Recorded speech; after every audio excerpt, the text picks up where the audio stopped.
Alexxa Rains here with another reaction. So today we're going to continue with our Star Trek The Animated Series, and this time with Season 1, Episode 14, titled The Slaver Weapon.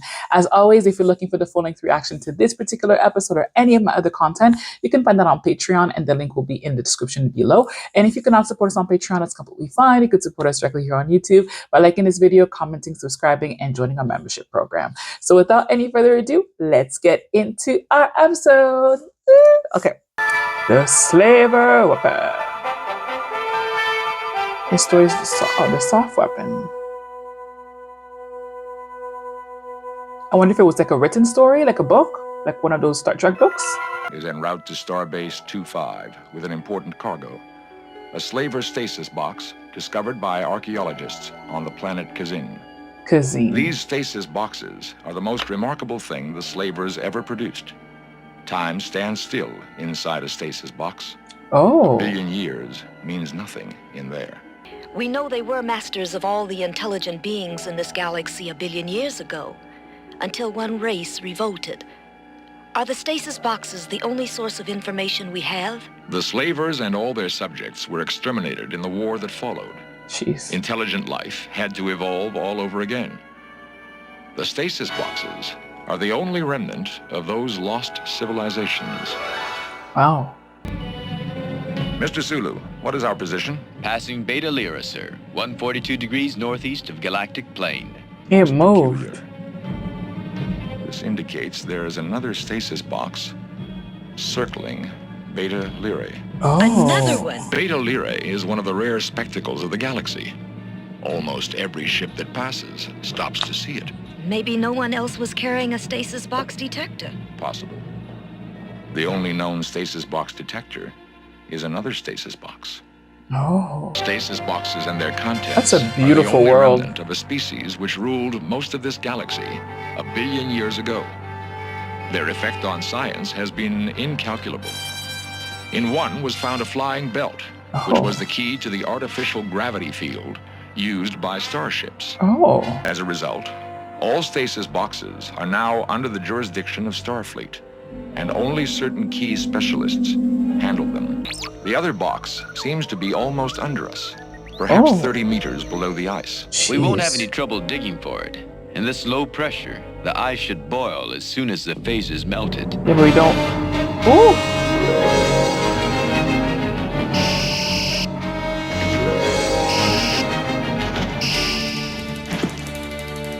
What if it take the stasis box? The Kazinti now possess our stasis box. Its contents will determine how much damage my error has done the Federation and its people. Kazinti aren't supposed to have phasers, are they? The Treaty of Sirius does not permit them any weapons at all, beyond police vessels. Obviously, the treaty has been broken. A police web. We won't be able to move unless we can turn it off somehow. The lean, bedraggled one is a reader of minds. I've heard all Kazinti telepaths are unhappy neurotics. He fits the description. There is no sure way to guard our thoughts from him.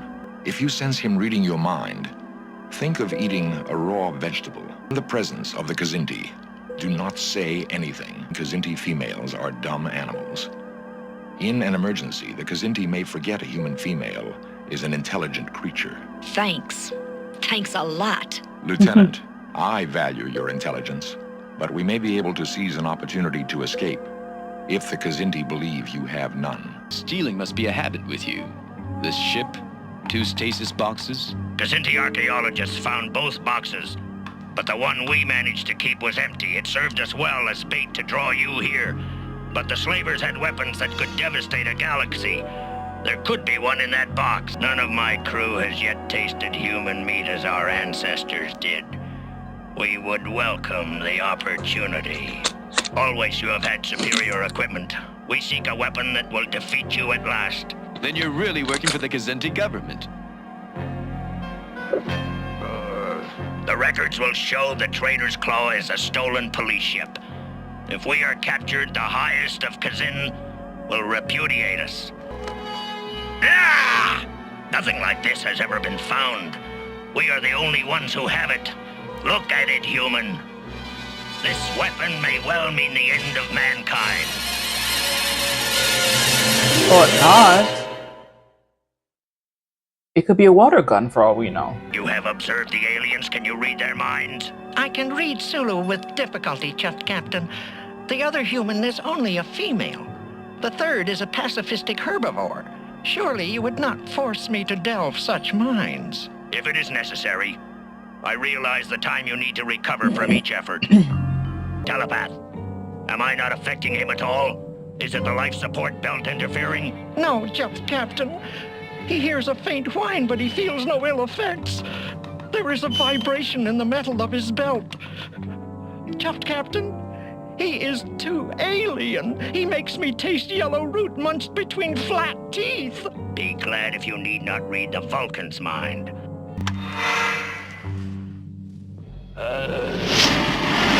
Ooh.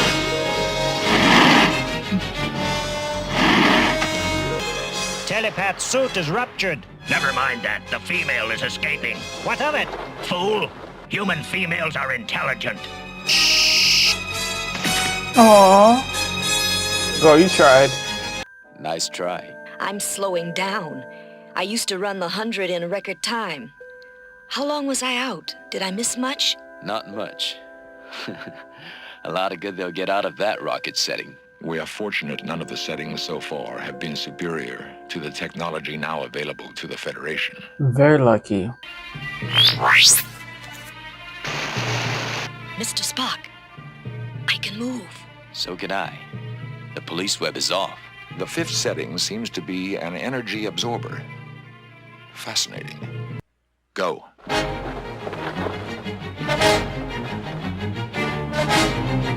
Zig and zag, people. Zig and zag. Good job. Run!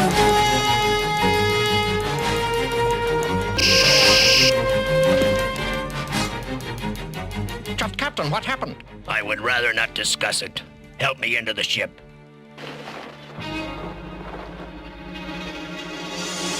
Mr. Spock, I thought it was one of the aliens. I have the weapon.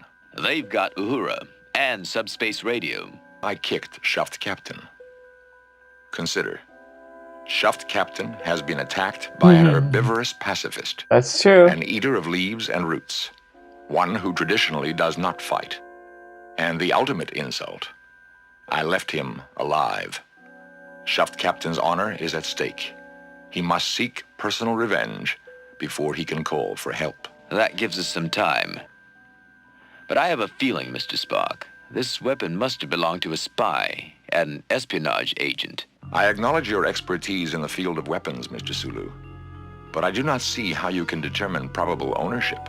Well, here, look at it. Yeah. All these settings. We don't know a common slaver soldier couldn't handle them. But as a weapon, only the laser is effective. It is logical to assume it has a self-destruct setting, too. But we've seen all the phases. Perhaps not. It may be the key to another setting.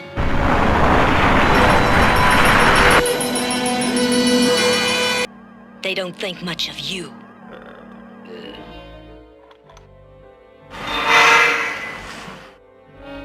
A self-destruct mechanism would not have a gun sight. No.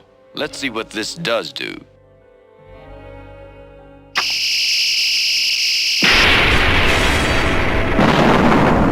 We can't give him that. Damn. Almost beyond theoretical limits. Total conversion of matter to energy at a distance. If the Kazenti had that, the whole galaxy would be their dinner table. Hit the dirt!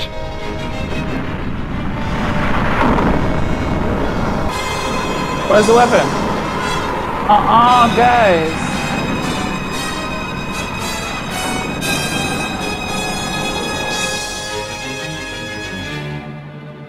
Oh, shit. It has a Kazenti frightened. The Kazindi have legends of weapons haunted by their owners. Could it be a voice-activated mechanism? No, it appears to be conversing with them. A reasoning computer that small. How long has it been since you were turned off? I do not know. We were on a mission. I may not tell you of it unless you know certain code words. One of the settings on this weapon was a total conversion beam. We saw it. Tell us how to find it. Twist my widdershins until you reach the null position.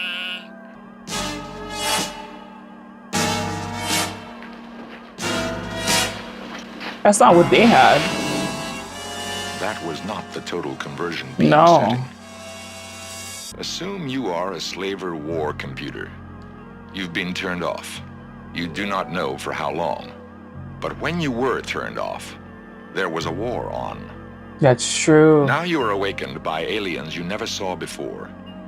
They do not know any of the military passwords. You're gonna protect They yourself. ask you so many questions. It is obvious they know little about you. I Their think I've been enemy. captured by the enemy. Mhm. Or an enemy at least. And when they ask you how to find your most powerful weapon setting, what would you give them?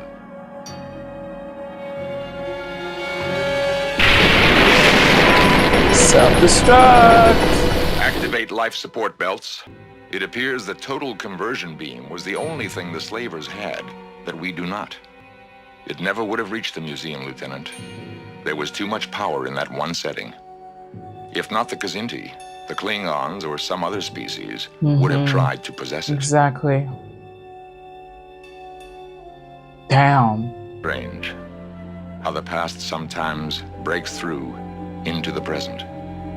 That ancient war could have sparked a new war. Yes, it could between have. man and Kazinti. Didn't you say the Kazinti have legends of weapons haunted by their dead owners? Yes. An ancient superstition. At this rate, they'll never get over those old superstitions. For real.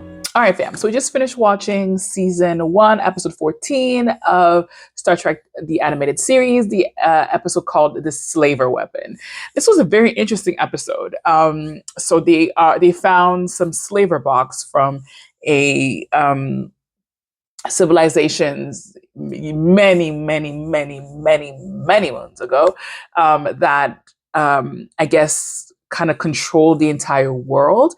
And they had, so before their extinction, they had weapons that were beyond what we could have ever imagined to create. And they've been able to put these weapons and these artifacts into boxes that are in stasis and stay that way for as long as they are not open. So they're able to find things like meat, weapons, pictures that date from centuries ago and that still look like they were put in that box the day before. So they found that one box, and then that box lights up and leads them to another box, which was essentially a trap set by an alien race that had the Kazinks that already had one of the boxes, or I think they found both boxes, but then kept one, and the one that they had was empty, so they were able to lure the crew of the Enterprise, or the away team, or however they call them,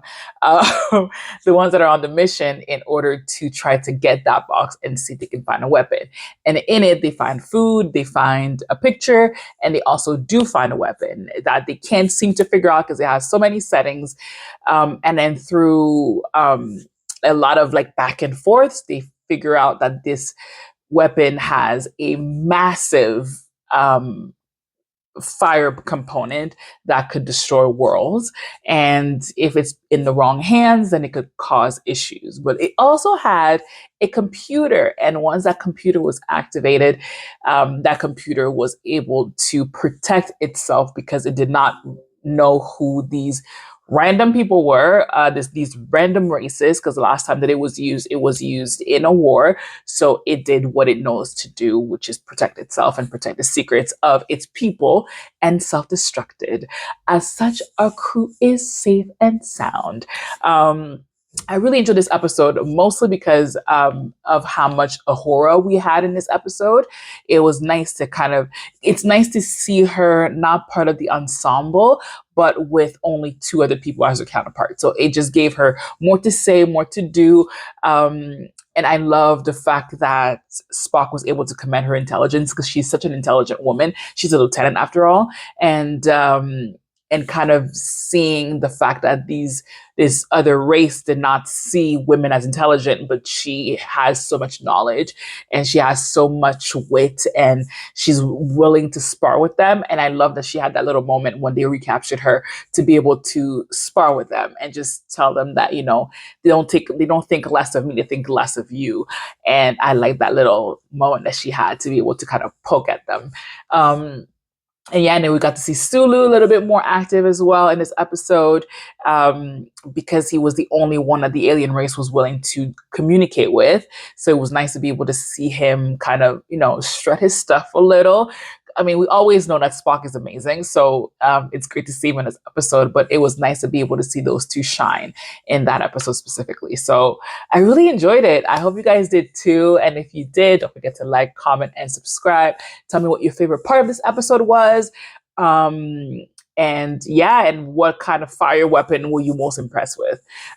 For me, it's definitely like the big blast, but also the fact that it had a computer and that computer was able to self-destruct. That I really enjoyed. And even I like the fact that it had multiple features. It's not a one trick pony. It was a 8-trick pony, which was pretty amazing. So let me know what you guys thought, and I'll see you guys on the next one. Mwah! Bye for now.